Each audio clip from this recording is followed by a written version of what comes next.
morning, everyone. We are live on a Saturday morning for you followers, and the rest of you can see us, hear us, and follow us whenever you like on all of the other alternates. And David, I've turned you on. New bumper music. Don't make me turn you off. No. Okay. Yeah. Yes. New bumper music. I decided it's time. No, what happened this morning at breakfast, my wife and I were listening to a new playlist on Amazon Prime. Oh, nice. And they played everything but that. And I thought this song by the Spinners, I'll Be Around. Yeah. Has to be, just that intro there, to me, has to be one of the catchiest, most impressionable. Sets the mood. It is. It's just incredible. Whenever I hear that, no matter what mood I'm in, I get in a good mood. You get a reset. Actually, I got that smooth R&B going, and I was waiting for you to do your Barry White impersonation. Yeah, baby.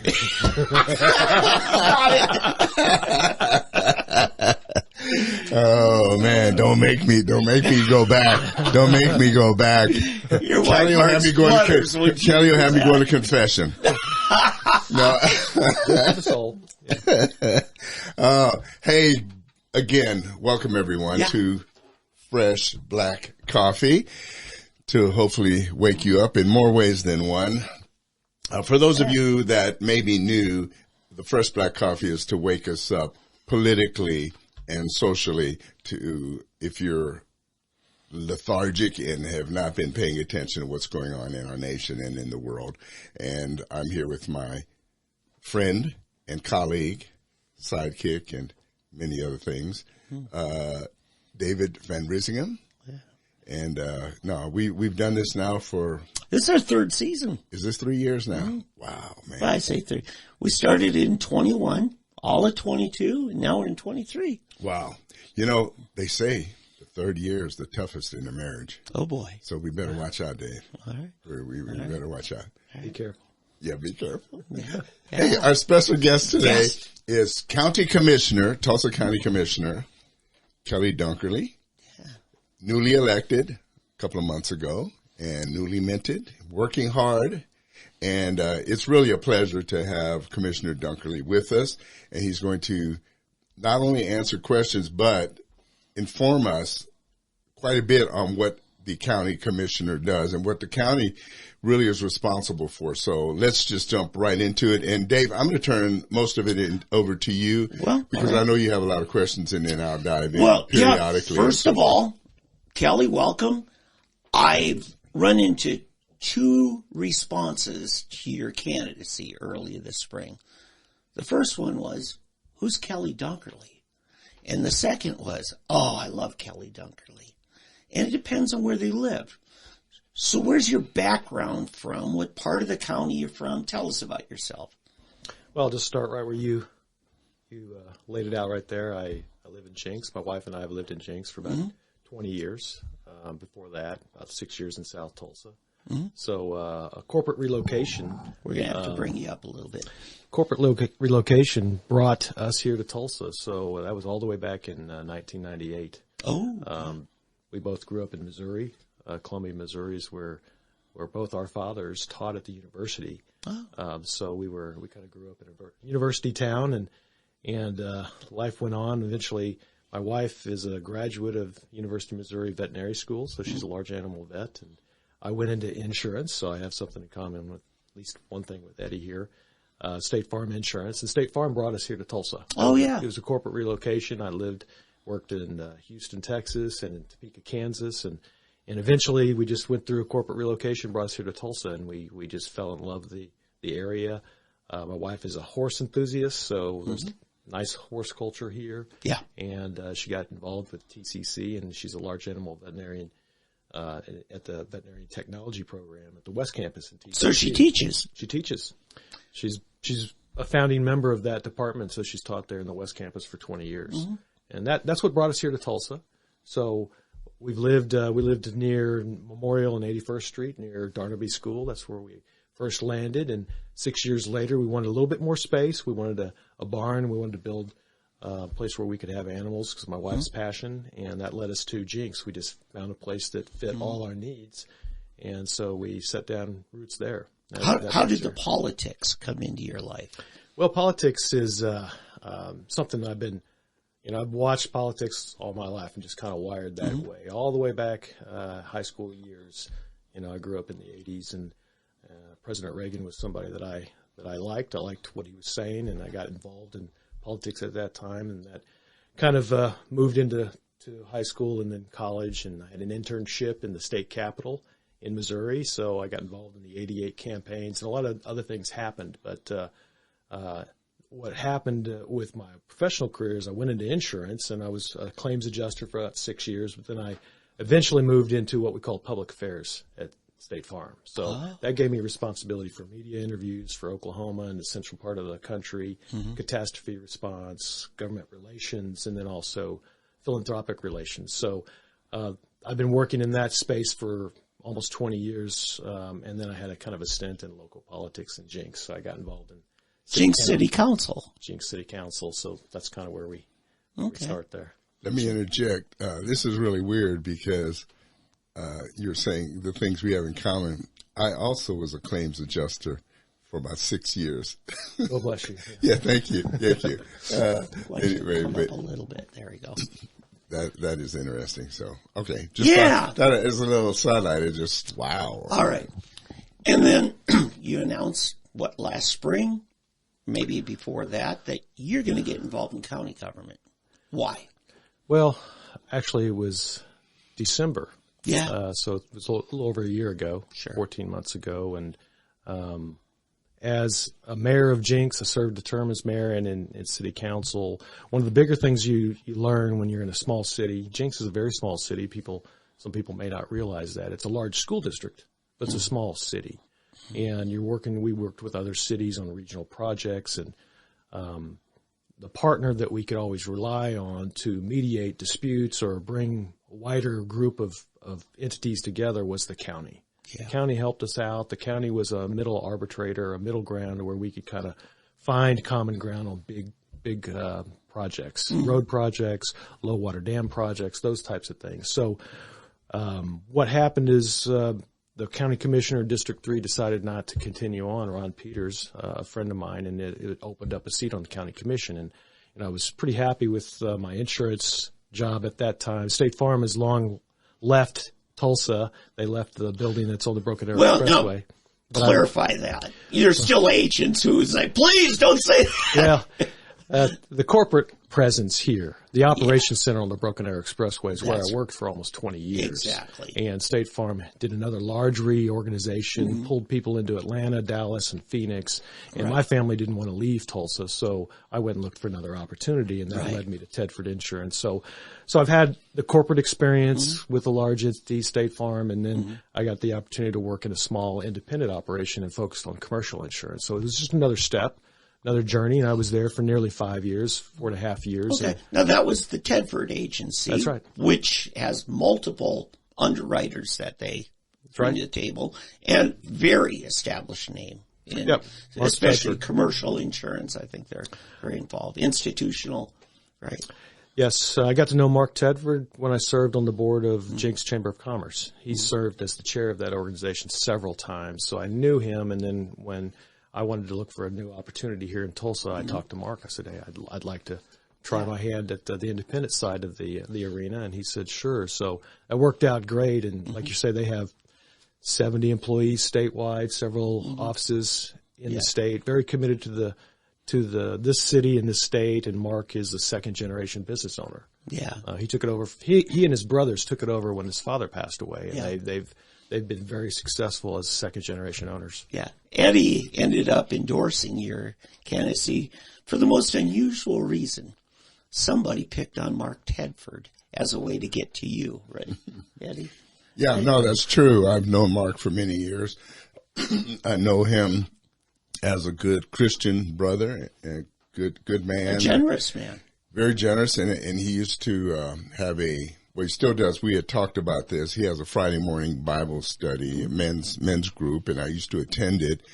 We would meet at Panera Bread Friday mornings, and so I've known him from that, and he's been faithful. And then when I started hearing his name being slammed and slurred and so forth, I thought, wait a minute, I'm not going to take this. This isn't right for somebody to be defaming someone that I know personally is a good person, a good man, a good family man, never done anything wrong, does business.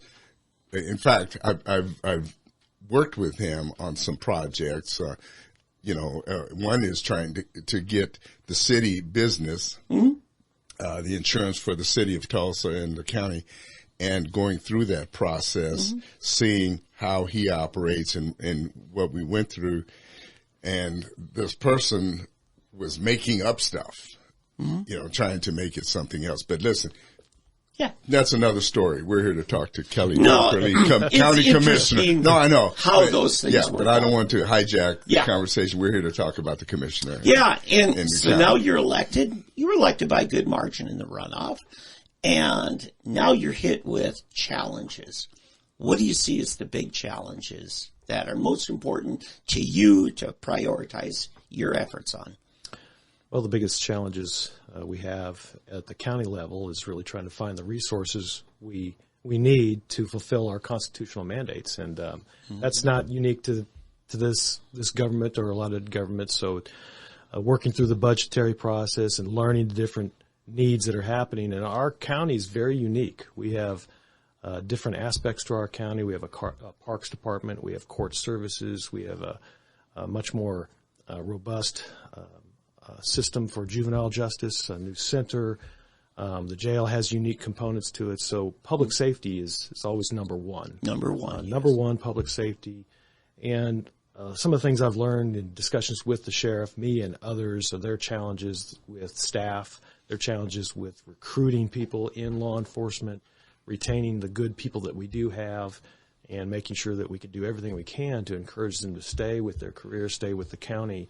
And that's more than just resources from a budgetary standpoint and a salary standpoint, but it's also the backing of the political leaders that we feel that it's very important to have a sheriff's department that's adequate, that's trained, that's well staffed, and knows that they are backed by the county people to do what they're supposed to do, which is keep us safe. And we all know it's very challenging these times. The last several years, law enforcement's been hit by a lot of different factors, and that leads tougher to recruit people. Yeah. So I see people, myself, I had to go down and write an annual check for my property taxes on my house. That's a lot of money. And I see generally how much money's floating around all the different accounts with the county. I see areas where, and others have mentioned this, where they thought certain aspects that the county touches in operations that are doing fine, and others that are just desperate for infusions. Yet the ad valorem taxes have very defined slices of the pie cut. Right. And you can't move from the school ad valorem tax over to the jail, can you? No, that's not possible. Or vice versa. That's right. Yeah.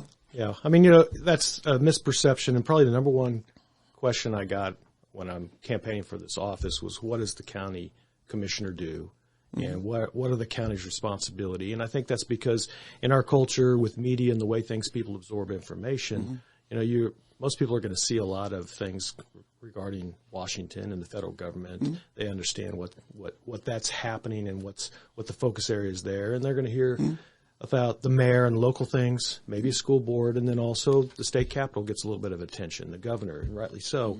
And I think the last place they get information about is the county. Yeah. It's just not top on the list. And so, I had to learn of ways to break down that information, let people know. And you're hitting right squarely the nail on the head there is ad valorem taxes. People are going to write their check to the county or the county treasurer of Tulsa, but perhaps don't realize that most of that money is going to other entities, not the county.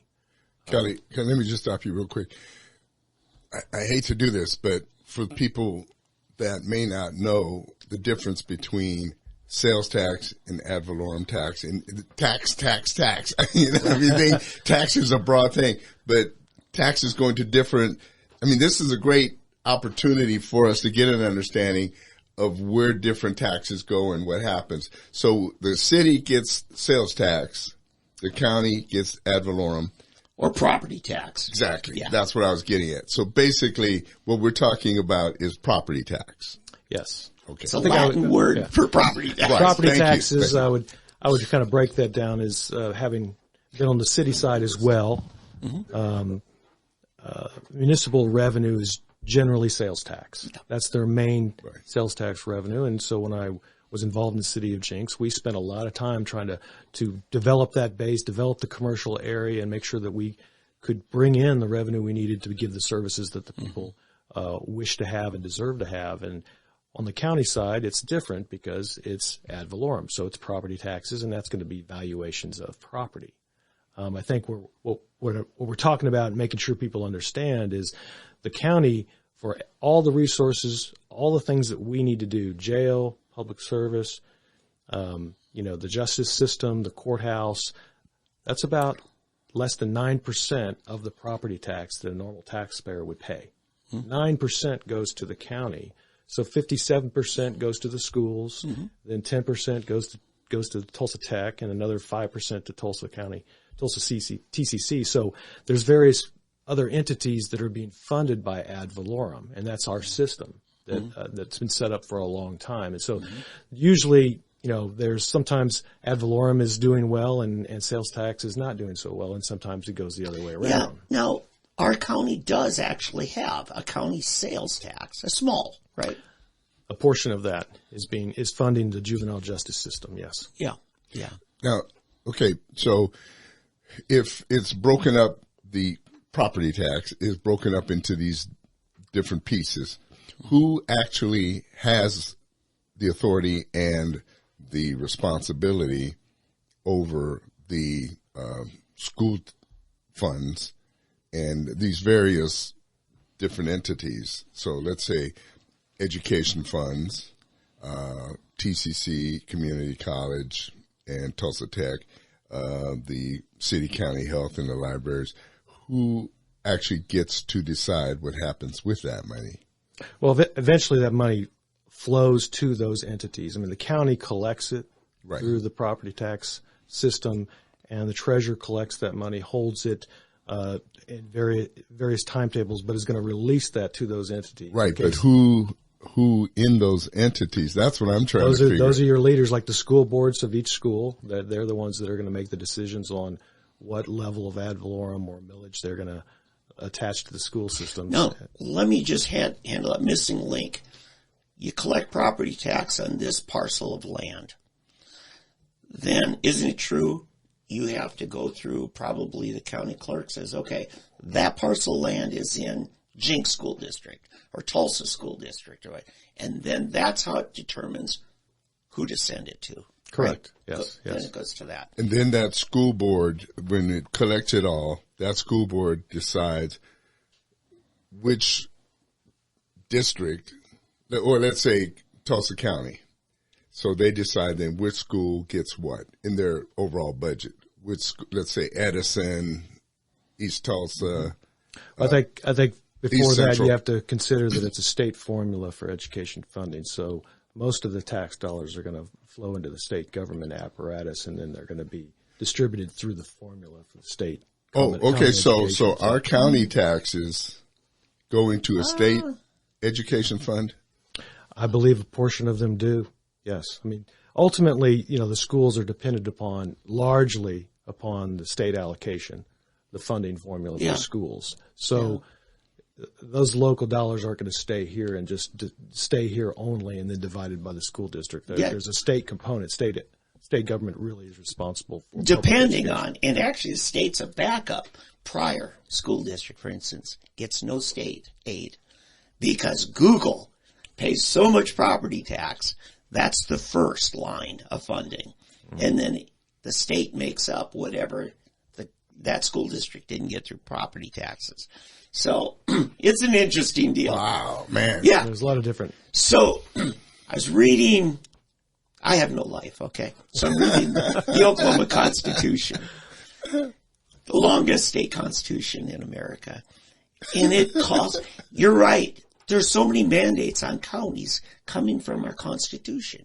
The state, our Oklahoma State Constitution. And without a funding mechanism, just a mandate. For instance, do you know that every county is supposed to operate a poor farm?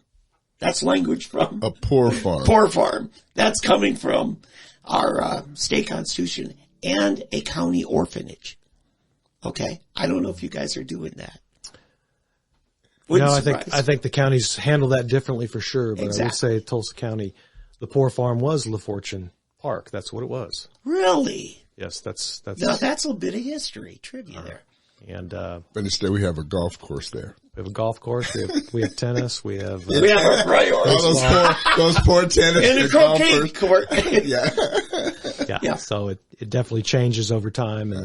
And we have social services in Tulsa County, which has a shelter and provides medical attention as well as prescription drugs to people. We have a pharmacy, county pharmacy. Yeah. Most counties do not have that. Right. So that responsibility you're talking about, care for the indigent and that type of thing, each county does it a little bit differently, but Tulsa County probably does more than just about any other county in that area. Yeah, we do. Yeah. So it's interesting. The jail, always a challenge. What part of your county budget will you, can you give me a guess? How much of it is just to run a jail? Well, the sheriff's department is somewhere close to about 14% of our budget. Jail is part of that. Jail's a big issue. And we have all lived through the past when there was conflict over the jail. Sometimes it was privatized. Other times the sheriff was responsible, which is the way it is now. And there is a justice board that administers a lot of the things associated with the jail and the budget, the jail authority. But what we really need to know is most people probably haven't been to the jail. I've been there several times.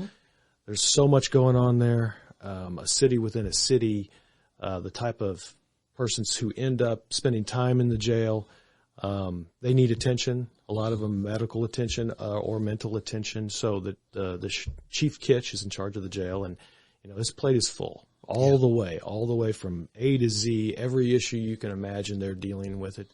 They're having to find a way to deal with it. It's tough work. And back to the what we touched upon earlier, it's personnel. We don't have really enough personnel to do what we want at the jail, to run it exactly the way we want to. Or the training. Right. We had a terrible, terrible incident, 10 years ago. Elliot Williams, heinous death at the jail, mentally ill man who suffered a broken spine and ended up in a lawsuit, a $20 million judgment against the county. I went to Sheriff Regalado. Now, this wasn't his problem. This was from Stanley Clance being sheriff. Right. I said, Vic, you're new. We got to make you successful. What are you doing to train your detention officers? Not the deputies that go out on calls. The guys that monitor the jail and take care of the inmates. What are you doing to train them on mental health? And he said, Dave, I don't have a dime in my budget for that. I said, well, you got $20 million less now. And so I just organized a bunch of volunteers. And I said, hey, we're all working with the State Department of Public Safety. We're trained. We're experts on mental health. Let's just volunteer. And we've been doing it for 5 years now. Those are the kinds of things that it surprised me. Just the gaps of things not being taken care of. And yet I have to say, Tulsa Community College, I don't think is hurting for money, at least not in capital, infrastructure. And I'm sure you've heard all kinds of things. But that's the odd thing I'm seeing is this, we're really poor here and we're doing okay here. Yeah, but I think this goes back to the Ken Yeazel argument that the way things were set up, the way the millage system is set up, that you have the TCC Community College, Tulsa Tech, and the City County Health, the libraries. Yeah. They get this automatic millage They do. And it ends up being where their coffers are just overflowing. And they're trying to find things to spend the money on when you have the other entities that are over here suffering, but they can't touch this money, you know. And so they're building stuff that they don't need to be built. You know, have empty classrooms and most beautiful campuses that they can't fill, and they still have money that they're trying to figure out what to do with. I don't know. I'm stepping on your toes. You're probably aware of this, but it's what the people somehow got talked into voting for, because education is so important that somebody didn't think far enough ahead to figure out that this could be a problem in the future. So I don't know. I'm sorry if you want to address that. Well, I think an issue's been the way it's been for quite a long time. It's going to take a lot more discussion to handle potential identify different ways to do it. Yeah. I mean, Tulsa Tech, they have a larger budget annually than the county. You know, they're getting about 10% of the ad valorem taxes, where the county itself is getting less than 9%.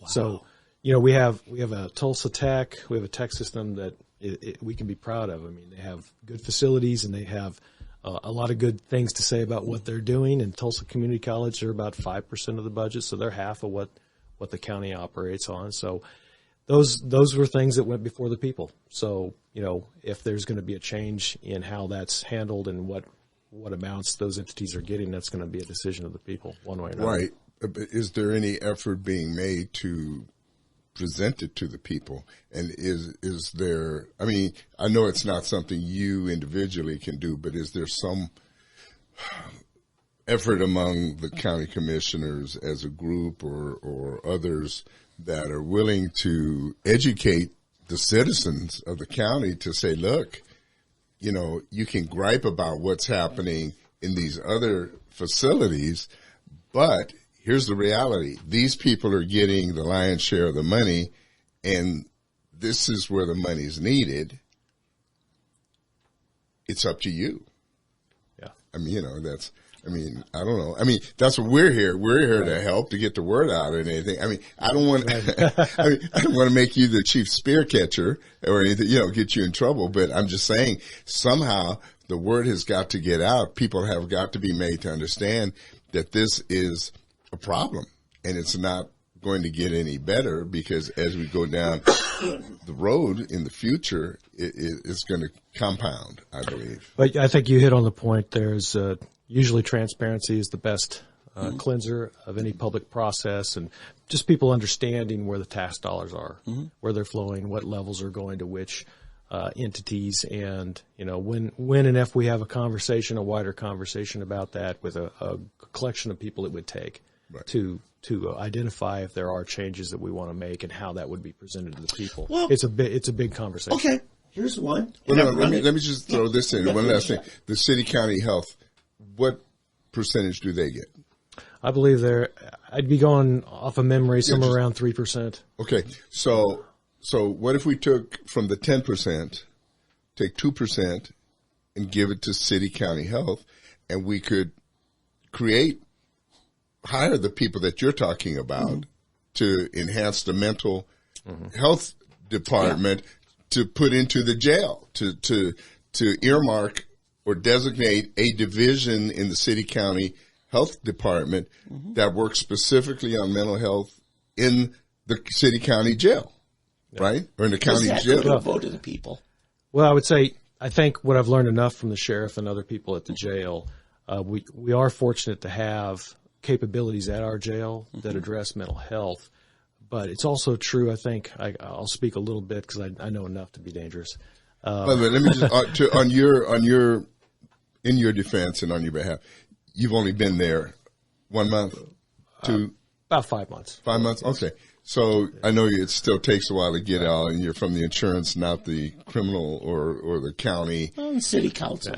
Yeah. So it takes a while to learn these things, right. and for sure. And I'm glad we have a good collection of people at the county elected, and and civil servants as well. So I've been impressed with who I've been working with. Right. I'm glad the situation is it's not a big, huge change that we're looking at, but you have to understand the commission is three people. It's right. it's a 3-person executive board. So it's not one person who's in charge who says we're definitely doing A, B, and C. Yeah. It's a conversation. Are we going to do A, B, and C, and in what order? And maybe there's a different angle that we're constantly talking and in communication to decide what is the best direction. Okay. Perfect segue. Open meeting laws are good for transparency. That's what their intention is. There's unintended results from the open meeting law in that communication is very strained. You can't pick up the phone and call Karen Keith. Correct. It'd be a violation of law. Essentially, you can only talk to her and your third counselor in a meeting. That's correct. And it's very difficult because here's what, when you're a 3-person commission, 2 people constitutes a majority, therefore making it illegal not to have it posted as an open meeting, open to the public. If large counties, for instance, had the option through state government legislature at work to move to, say, an option of 5 commissioners, then 2 people could talk.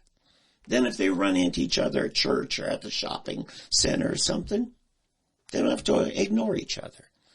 You might actually collaborate more. What do you think about that idea? Well, I've experienced that with a 7-member council in Jinx. So there were some benefits to that. Like you're saying, you could talk to any other member about what was going on the agenda at that time. You could talk to more than one other person, but if you were talking to 4, all of a sudden you're meeting and having you're having a meeting. Yeah. You have a quorum. So that's really where the rubber hits the road. There, you're saying you can't have a quorum. So that's right. We rely on our deputies. So it's really a 6-person team. It is. So you have the chief deputies of each commissioner and the commissioners. And so the deputies are going to be having meetings with the other commissioners. They have meetings with me. So it is a little bit of it's not a direct conversation between everybody. So it's a trade-off. I mean, we do want open meetings. We want open records. We want transparency, and we want the people's business to be conducted in public. Yeah. So I understand the purposes of it. I guess I've just gotten used to it, and it's just the way it is. Would we want to expand the commission like other counties across the country might have? I think that's a conversation we could certainly have, but I'm not seeing that as the first order of business that we need to look at. And here's the thing you could do. Now, you're a paid position. A lot of the county boards are not. The election board, for instance. I'm meeting with George Weiland and Gwen Freeman, and yet they can't talk to each other. I invite them both to a meeting. They can't talk to each other. They're a little bit nervous about even being in the same room. We could try it out on something like that where it's not going to cost any more money to the taxpayers, but just see what difference it makes for someone like Gwen to get her job done, because she's got a tough job, right? Just trying to have open, free, fair, and proper elections is now a challenge. So this is what I'm wondering. I just thought I'd bounce it by you. Yeah, it's a fact that most people don't realize. The communication process in the elected sphere is impacted by this. It slows things down. So sometimes slowing things down to make sure we're considering all angles is certainly a good thing. Yeah. I don't know if it was George or Gwen, but I was talking to them and they said, well, you talk to more than I do. I'm like, you're on the same board together. Yeah, that's why you talk to more than I do. See what I'm saying? It's a dichotomy. We're trying to make a better government, and in some ways we make it worse. I had been speaking with your deputy, and we were discussing about a lot of properties around, old properties that are still there, and you guys are looking at either the possibility of selling some and renovating others and so forth. Where are you guys in that process? Well, I think there's a number of properties the county owns that we'd like to surplus. I believe we're moving towards that process. It's just a long process, and you've got to stay diligent, get the appraisals, and then put it out to bid for sale. I think we could do a better job of speeding that up because it's been a conversation long before we arrived. Mm-hmm. So there's just properties that we just conducted a sale to OSU downtown for a particular building. So that had been going on for a couple of years, and finally the time was right. And luckily all the things had been worked on, and so they came forward with their bid to buy the property. So that's happening, and I hope we can do more of that because that moves that out of the county's hands back into another entity's hands, and the property can be productive. There's been a long time conversing about what do we do about the courthouses that the county has to run, has to make available to state district court. And the facilities, I don't think are even safe from fire hazard, for instance. Where are we at on that discussion? What can you tell us? I know there's probably a lot you can't. Well, you open up an interesting, very current topic. The Board of County Commissioners received a report, I think about 2 weeks ago, that was a pretty full assessment of the courthouse itself. The building. The building itself. It's well known that there's issues with the building. It's 70 years old, built in a different time. Some people may not know the jail was on the top 2 floors of the courthouse. So it's been used. That was hell on earth. Used differently, and it's been changed, the usage a little bit with the new jail, et cetera. So a lot of people would definitely make the case that it's seen its best days. However, we got an assessment for what's going to take to bring that back into compliance with all the different things you just listed. How do we make it safe? How do we make it weatherproof? How do we move forward with this structure and have it serve the people? The price tag on that really is close to $100 million right now with what has been identified, what needs to happen. And really the huge part of that cost is the facade of the building itself. We're not talking about the Jordan building right next to it. Right. But the taller 9-story structure, the whole facade really, in some people's estimation, really needs to be taken off and then put a vapor barrier in there and other aspects of just redoing the facade and then putting it back together. That's a high cost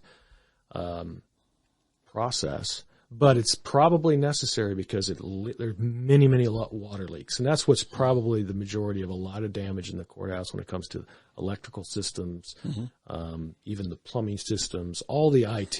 There's a lot of water damage that's occurred over the years, and to correct that is very expensive. Now, the Jordan building you referenced, that's where we used to go to the county clerk, the county treasurer, that building to the south.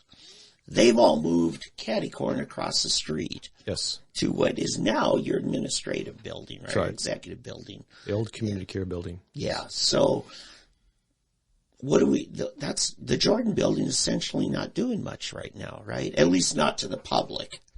Well, it's utilized by court services. It's utilized by the county court clerk, which is different than the county clerk. Because they serve the judicial purpose. And there's jury rooms that have been expanded. There's a lot of work that was done in there to change the system and the flow of people in the courthouse during COVID. So it is being utilized, but that's not the main focus of what this remodeling is. It's focused on the other county courthouse areas. And the judges, you have to understand we're relying on 3 elevators, that there's often a lot of problems with the elevators. Often one is down for one reason or another. So you're down to 2 elevators, 9 floors, multiple, judicial chambers on all these different floors, and you're moving jurors up and down. And then all the people who are using the courts, the plaintiffs, the defendants, and everyone else. And it's kind of a challenging operation. Yeah. Yeah. So. All right. And, there's been talk about moving it out of downtown, where there might be better parking, more room, but you've got a huge bunch of attorneys that have leases on buildings right by the courthouse for that very reason. Right. So you're going to get belly aching and squawking if you do that, right? There's a lot of reasons to locate downtown.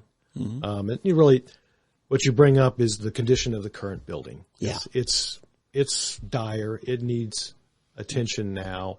And the cost has risen so much that that's brought us into an area where we're going to look at other options. Yeah. So we think it's our duty to look at all the different options, whether that's repair the current building, refurbish the current building, and all the needs that it has, or do we look at another location, whether that be a brand new location or some sort of leasing arrangement with other buildings, whether that is really concentrating all these services in one area or whether it makes sense for them to be in separate areas. Right.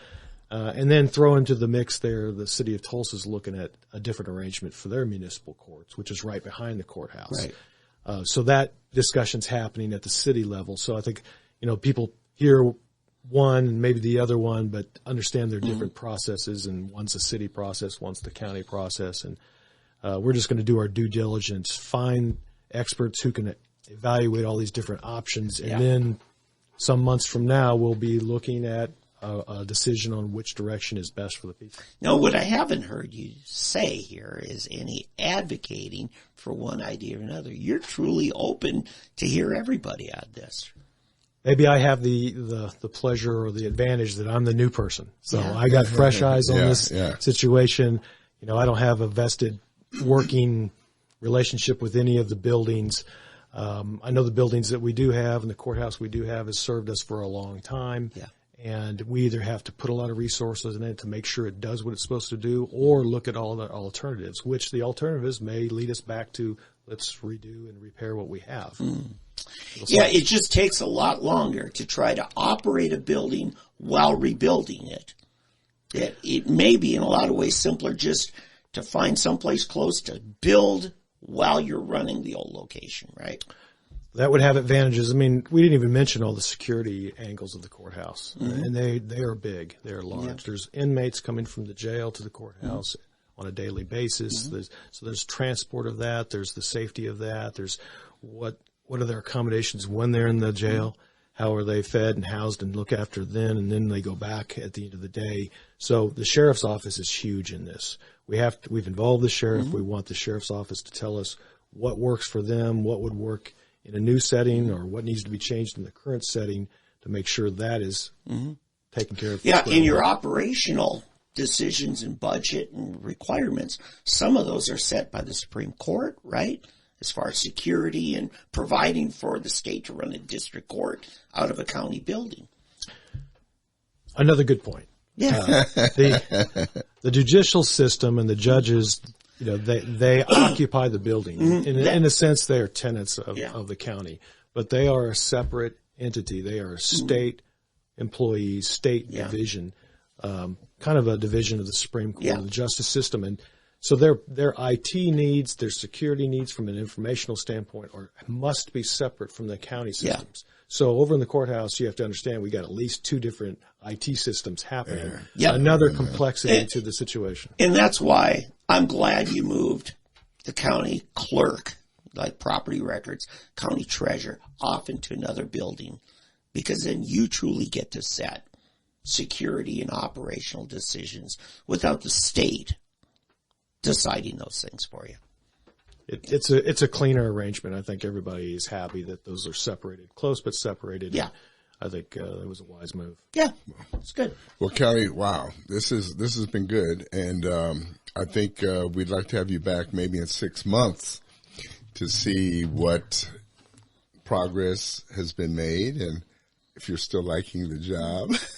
Yeah, and I want to commend you. You made a top appointment to somebody who's a friend of the show, longtime personal friend of mine, friend of Eddie's, is Darren Gantz. Top-notch guy. I think he reflects your values in a good way. I want to commend you on that. I got to know Darren several years ago. Actually, he lived in Jenks for a while, and he's always been a stellar person that I knew I could count on, and that we worked together well, because as we talked about, communication is key, especially in a commission where we can't have direct conversations all the time. I think Darren's doing a great job trying to make sure those lines of communication are open. That's what really is. Well, I'm glad that he has something to keep him busy. Yeah. Because he's full of energy. He's like the Energizer Bunny. He just didn't seem to have enough to do before. So now I think we solved that problem. Yeah, I think so. I think so. He comes in. Oh, yeah. He talked to me over Christmas and he said, man, my getting up to speed, he says, I'm usually the first person here and the last person to leave the building just because, and then people will take advantage of you being new and naive maybe and think they can get one over on you, which would harm the county. He's told me a few stories about that. So, but yeah, it's just great. And, county government's something we need. But we need good people looking out for our interests at the county. And so I want to commend you for what you're doing. And I really appreciate you coming in because there's so many people that do not understand city and county government in particular, where the lines are drawn. And we want to try to continue to educate people on where the line from the city, the county, and the state, where each line is drawn and what falls under your purview and what doesn't. And because I think a lot of times people think, oh, the county commissioner, he doesn't do anything. I think that's an impression, or what is that anyway? It's funny you think you take care of farmers and ranchers out there somewhere or something. You know what I mean?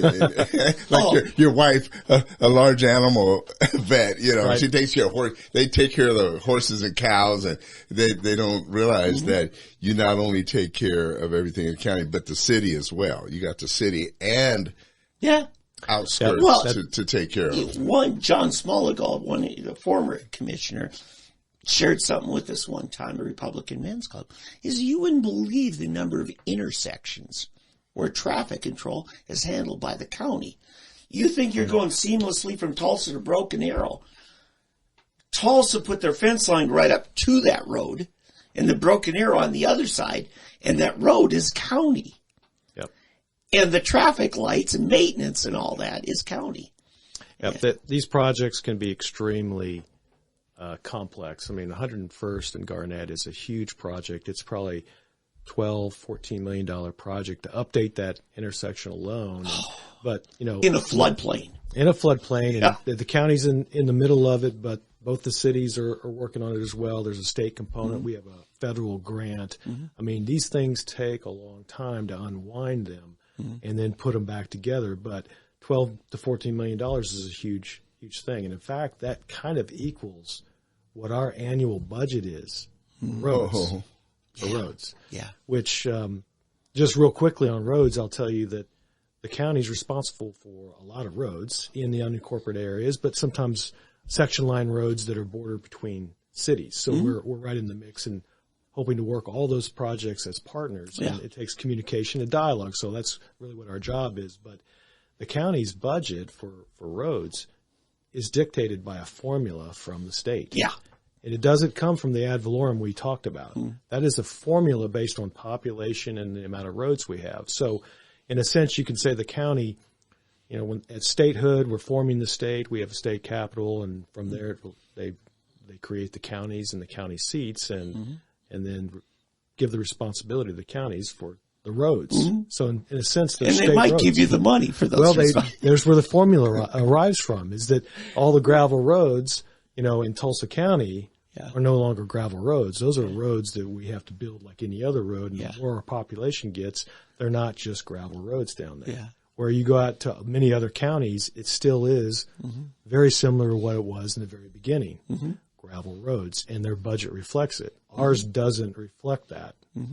So, there's challenges to work on that. One last thing I want to say on roads. Talking to Smoligal several years ago, I said, why don't we do more roundabouts than these four-way stop signs and then eventually become this very elaborate traffic light systems? And then the power goes out and we have an ice storm or whatever. And it's a disaster. Cars lined up half a mile waiting at becomes maybe a four-way stop if people followed the rules and etiquettes. But you go a roundabout. Well, John was like, I hate roundabouts. Oh, I hate roundabouts. So I called Darren, right after he appointed him to, I said, have you ever given more thought to it? He said, we got 3 of them going in on the Wagner County line. We're sharing the expense with Wagner. I said, well, it's a good thing Wagner has good sense. Maybe they talked you guys into it. Love them. Because you don't have to stop. Yeah. You slow down and merge. I'm kind of in a way with Smargo. If you don't have people that have enough sense at 4-way stops to know who's supposed to go next, you're going to have a mess at a roundabout. Listen, I lived in Europe for 20 years of my life. They know how to do a roundabout. Exactly. Are you saying they're smarter than us? Yes. Are you saying we can't be trained like they can be trained? Well, yeah, but the insurance industry will love it in a way. Loss ratios will skyrocket. But you know what you don't have? You don't have deadly accidents. Well, because they aren't head-on collisions. Yeah, that is true. They aren't T-bones. They're side swipes. Yeah, you'll have a lot of oopses. Yeah, as I call them, oopses. Yeah. Yes. Yeah. But I agree with you. Roundabouts to me, I love them. I love roundabouts. But trying to get people trained on, because I've seen it. I mean, the one over at, Admiral and Mingo. Yeah. I've seen there are people, that don't know the rules or don't care about the rules of a roundabout. It's another whole. Well, if you approach a roundabout once every 6 months, you're never going to learn. You get enough of them, you get critical mass, and people make it. Kelly, if you don't mind us taking some of your time. I'll gladly defer to you. Just, this is for you people out there. Oklahoma, people don't know how to use their blinkers when they turn. Apparently, they don't teach that in driver's ed. You're being kind. They just don't care. Yeah. They know they're turning. There you go. And the other one that gets me is the one that if you're going down a narrow street and a car is parked on your side of the road, you're supposed to stop behind that car and allow the car that is on the side that does not have a parked car go. Yeah. For some reason, they missed that class in driver's ed because they think they can go and you're supposed to wait on them. I got here first. Well, they didn't even get there first. They got you're just going to have to wait for them. And it's like unbelievable. And I'm thinking, you must have gotten your license from a Cracker Jack box or something, because that's not ignorance. That's attitude. No. I honestly believe people didn't get that in their driver's You're being kind. I education. think they got bad attitudes. Yeah.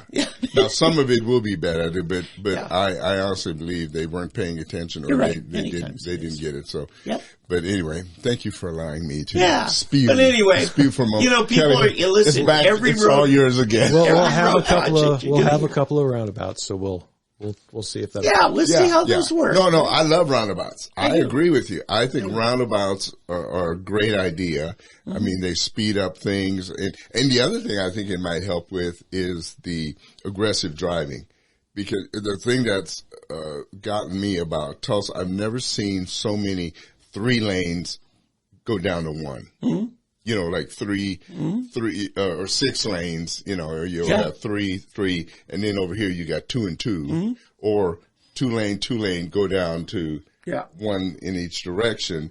And of course, you've got the guy over here in the right lane that's going to beat the guy here. Light turns green, wham! And then the race is on, and of course, I'm usually the guy in the right lane trying to beat the guy. Confession time. No, it would help me. The roundabout is for me. So, Kelly, I think it would be a great idea. Mythbusters. Get it on YouTube. You'll see it. They said, handles 30% more traffic per hour than a 4-way stop. Oh, yeah, I believe it. Yeah. Sure. Yeah. For sure. Anyway, we've just lobbied you on roundabouts, or at least I have. I've seen them work before. So. All right. Now, somebody needs to get a hold of you. What's the best way to reach you? Best way is the county website. If you go into the county commissioner's site, you'll see each page for each county commissioner, and you follow the links there, and there'll be a contact. Nice little widget. Say what you need and that. Road issue, whatever. Yeah, and if you're out of town, you got a great team down there. I met some of them, and we'll get on it, right? Yeah, absolutely will. Yeah. Now, if we want to make parking tickets go away, is that something we reach you about? Our traffic tickets? I think those are municipal issues. Yeah. Okay. No, that's Vic Rigolato. That's VIC. And you've got a 4-year term? 4 years, yes. Okay. Oh, good. All right. Good. So you're going to make your case in 4 years and come on the show. Do the people's business, and then we'll make the case. Yes. I don't know. I'm expecting bigger things of you. I'm thinking I'm expecting some bigger things in 4 years. There we go. Well, county government's where I want to be. Mm-hmm. And this position, I probably wouldn't have run for very many other offices.